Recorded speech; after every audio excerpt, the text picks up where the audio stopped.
Hello friends, welcome to my YouTube channel. आज की इस वीडियो में हम बात करेंगे बैंकिंग के बारे में। आज के हमारे टॉपिक रहेंगे monetary policy, instrument of monetary policy and bank account in India. तो हम स्टार्ट करते हैं। फर्स्ट टॉपिक आता है हमारा मॉनेटरी पॉलिसी। मॉनेटरी पॉलिसी क्या होता है? मॉनेटरी पॉलिसी के अंदर आता है हमारा RBI is wasted with the responsibility of conducting monetary policy. The responsibility is explicitly mandated under the RBI act 1934। जो हमारा मॉनेटरी पॉलिसी होता है, इसकी रिस्पॉन्सिबिलिटी जो होती है करवाने की या इसको कंडक्ट करवाने की, तो वो हमारे किसके पास होती है? आरबीआई के पास होती है। और जो इसके रूल्स है वो किसके अंदर लिखे हुए हैं? आरबीआई एक्ट 1934 के अंदर लिखे हुए हैं। The primary objective of monetary policy is to maintain price stability. जो हमारा फर्स्ट ऑब्जेक्टिव होता है ना मॉनेटरी पॉलिसी का, वो ये रहता है कि हम मार्केट के अंदर प्राइस स्टेबिलिटी को लेकर आ सकें। अगर किसी भी चीज़ के जो प्राइसेस है, किसी चीज़ के बहुत ज़्यादा हाई हो गए और किसी के बहुत ज़्यादा लो हो गए, तो आने वाले टाइम पे से हमारे मार्केट के अंदर इन्फ्लेशन आ सकता है।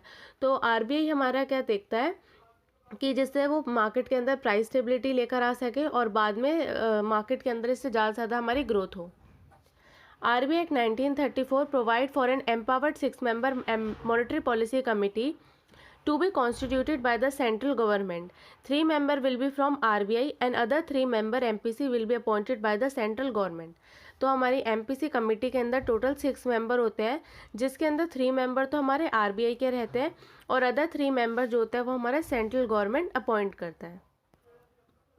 जो अब हमारे जो आरबीआई के अंदर 3 मेंबर थे, उनमें कौन कौन रहता है? तो हमारा गवर्नर रहता है, डेप्यूटी गवर्नर ऑफ आरबीआई, और 1 ऑफिसर फ्रॉम आरबीआई। जो 1 ऑफिसर है वो आरबीआई का, वो कौन अपॉइंट करता है? Central board. Other 3 member will hold office for period of 4 year. जो बाकी 3 मेंबर्स है वो ऑफिस को कब तक के लिए होल्ड करेंगे? 4 सालों के लिए। Instrument of monetary policy. Instrument of monetary policy के अंदर आता है RBI which monitor and regulate the monetary policy country stabilize the price by controlling inflation. This instrument of monetary policy use to control the money flow in the economic are of 2 types. First one is qualitative and second one is quantitative. तो हमारे instrument के अंदर ये बोलता है कि RBI के पास हमारे क्या पावर है कि वो मॉनिटर करेगा और वो रेगुलेट करेगा मॉनेटरी पॉलिसी को, जिससे कि हमारी कंट्री के अंदर प्राइस स्टेबिलिटी को लेकर आया जा सके और हम कंट्रोल करके रख सके इन्फ्लेशन को। अब इन कामों को करने के लिए आरबीआई मतलब 2 टाइप्स का यूज़ करता है, जिसके अंदर फर्स्ट मेथड होता है हमारा क्वान्टिटेटिव और सेकेंड होता है क्वालिटेटिव। तो अब हम इन इंस्ट्रूमेंट के बारे में बात करते हैं। क्वांटिटेटिव के अंदर आता है हमारा reserve ratio, open market operation OMO। Third आता है हमारा पॉलिसी रेट। और क्वालिटेटिव इंस्ट्रूमेंट के अंदर आता है हमारा fixing margin requirement, consumer credit regulation, credit rationing और selective credit control, moral suasion और डायरेक्ट एक्शन। तो अब हम इन टॉपिक्स के बारे में डिटेल में पढ़ते हैं। क्वांटिटेटिव इंस्ट्रूमेंट या फिर जर्नल टूल्स, इसके अंदर फर्स्ट आता है हमारा रिजर्व रेशो। अब रिजर्व रेशो के अंदर हमारा फर्स्ट होता है cash reserve ratio. Cash reserve ratio क्या होता है?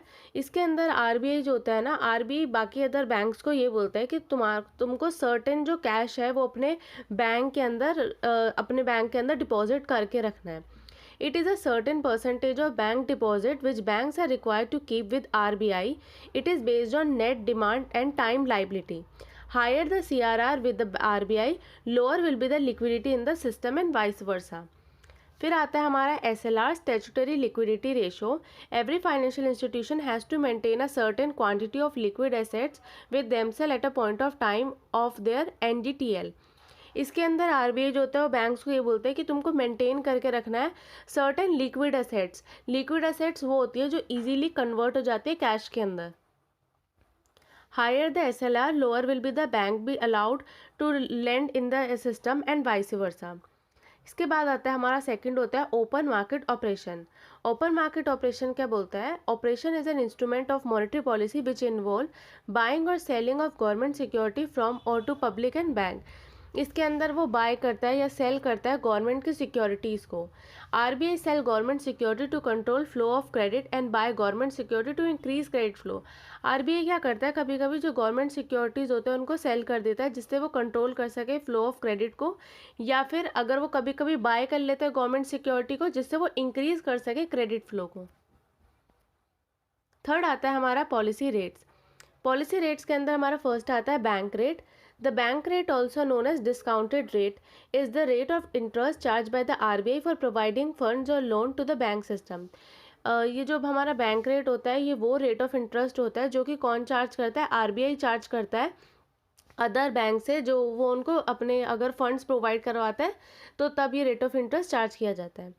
Increase in bank rate, increase in the cost of borrowings by the commercial banks, which result in reduction in the credit volume to the bank, decline the supply of money. Liquidity Adjustment Facility (LAF) is an instrument policy which allow bank to borrow money through repurchase agreement. इसके अंदर ये होता है bank को allow किया जाता है कि वो दोबारा से बोरो कर सकता है मनी को रीपरचेज एग्रीमेंट के थ्रू। रेपो रेट और दूसरा आता है हमारा रिजर्व रेपो रेट। तो ये दोनों बहुत इजी है। रेपो रेट के अंदर क्या होता है, जो हमारा बैंक होता है ना, जब भी वो किसी दूसरे अदर बैंक्स को लोन प्रोवाइड करता है तो वो उससे जो चार्ज करता है तो उसे बोलते हैं हम रेपो रेट। और रिजर्व रेपो रेट के अंदर होता है rate at which RBI borrow money. जब आरबीआई बोरो करता है मनी किसी दूसरे अदर बैंक से तो उसे बोलते हैं हम reserve repo rate. Repo rate is the rate at which RBI lend to the client generally against government security. और reserve repo rate at which RBI borrow money from the commercial banks. Repo rate के अंदर जब RBI दूसरे other banks को देता है, और reserve repo rate के अंदर जब अदर बैंक्स कमर्शियल बैंक्स जब आरबीआई को मनी बोरो करते हैं। मार्जिनल स्टैंडिंग फैसिलिटी MSF के अंदर आता है, it is a window for bank to borrow from RBI in an emergency when inter bank liquidity dries up completely. ये emergency situation के लिए बैंक्स यूज़ करता है। फिर सेकंड आता है हमारा क्वालिटेटिव इंस्ट्रूमेंट। इसके अंदर हमारा आता है these tools are not directed towards the quality of credit और the use of the credit, they are use for discriminating between different use of credit. इसके बाद आता है फिक्सिंग मार्जिन रिक्वायरमेंट। इसके अंदर आता है the margin refer to proportion of the loan amount which is not financed by the bank. इसके अंदर लोन अमाउंट के बारे में जो मार्जिन होता है उसके बारे में देखते हैं। A change in margin implies a change in the loan size. This method is use to encourage credit supply for the needy sector and discourage it for other necessary sectors. Fixing margin requirement के अंदर क्या होता है, जब इसके margin का अगर कुछ भी चेंजमेंट होता है तो उसका मतलब होता है कि जो लोन साइज़ है उसके अंदर भी चेंज आ रहा है। दिस मेथड, ये जो मेथड होता है वो एनकरेज करता है क्रेडिट सप्लाई को। Consumer credit regulation RBI can control money supply by changing down payment and installment rules. जो आरबीआई होता है वो चेंज कर देता है कभी कभी मनी सप्लाई के रूल्स को किसके थ्रू, जैसे कि डाउन पेमेंट हो गया या installment rules. Selective credit control under this RBI can specifically instruct bank not to give loan to trader of certain commodities. इसके अंदर बैंक सर्टेन मतलब कुछ बैंक्स को ये इंस्ट्रक्शंस देता है कि आपको कुछ सर्टेन सेक्टर्स है उधर आपको लोन प्रोवाइड नहीं करना है। क्रेडिट राशनिंग के अंदर आता है central bank fix credit amount to be granted. This can help in lowering bank credit exposure to unwanted sector. Moral suasion it include a variety of informal method used by the central bank to pursue commercial bank to behave in a particular manner. There is no element of compulsion in it. Moral suasion के अंदर आता है जब हम informal methods का use करते हैं central bank के अंदर जब वो उसको लोन प्रोवाइड करवाता है।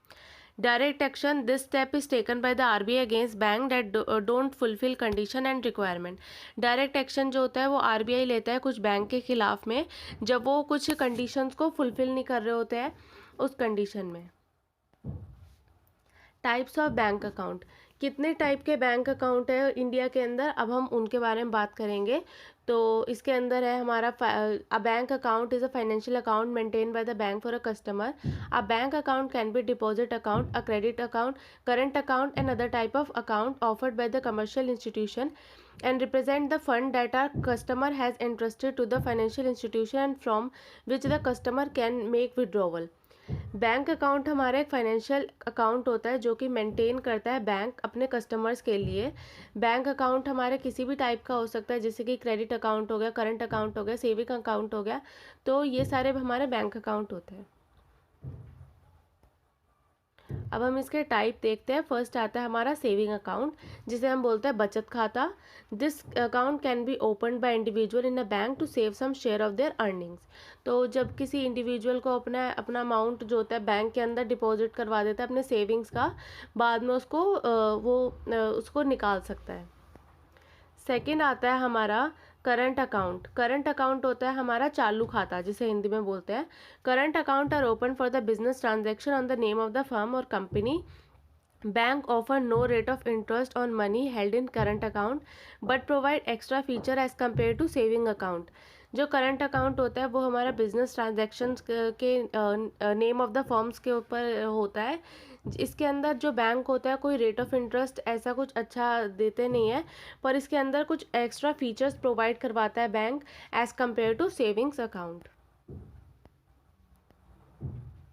ओवरड्राफ्ट फैसिलिटी क्या होता है? Many facility are provided to current account holder like overdraft facility, statement of account. Overdraft का मतलब क्या होता है? Act of withdrawing from the bank account. जब हम अपने बैंक से कुछ विड्रॉ करवाते हैं मनी को, in other words the account holder withdraw more money from bank account than has been deposited.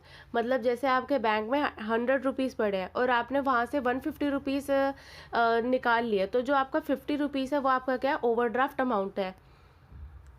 Recurring deposit. Recurring deposit में आता है this account is meant for salary earning people who can save a fix sum of money every month. ये जो होता है deposit, ये उन लोगों के लिए होता है जो कि अपनी सैलरी का जो कुछ पोर्शन होता है वो बैंक के अंदर सेव कर देते हैं। Minimum period of RD recurring deposit is 6 month and maximum is 10 year. Fix deposit. Fix deposit होता है जब आप कुछ एक अपना फिक्स अमाउंट रख लो कि जैसे हर मंथ आपको इतना फिक्स अमाउंट आपको बैंक के अंदर जमा करवाना है, या फिर ईयरली आप ऐसे कर सकते हैं। In a fix account a person deposit a fix sum of money one time only for the fix period. ये आपके फिक्स पीरियड के लिए होता है और फिक्स टाइम के लिए। Net demand and time liability, NDTL.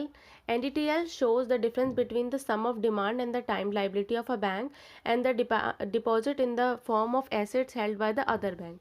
जो हमारा NDTL होता है ये हमारा डिफरेंस होता है किसके बीच का? सम ऑफ डिमांड का और टाइम का। डिमांड और टाइम के बीच का ये डिफरेंस होता है।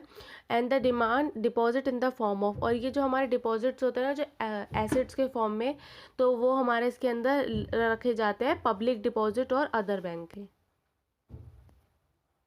एनडीटीएल को कैलकुलेट करने का हमारा फॉर्मूला होता है bank NDTL is equals to demand and time liability minus deposit with other bank.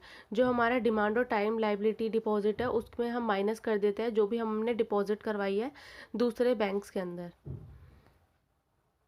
तो आज की इस वीडियो में बस इतना ही। अगर आपको मेरी वीडियो पसंद आई हो तो प्लीज़ लाइक करें, चैनल पे नए हो तो सब्सक्राइब करें और मेरी वीडियो को ज़्यादा से ज़्यादा शेयर करें।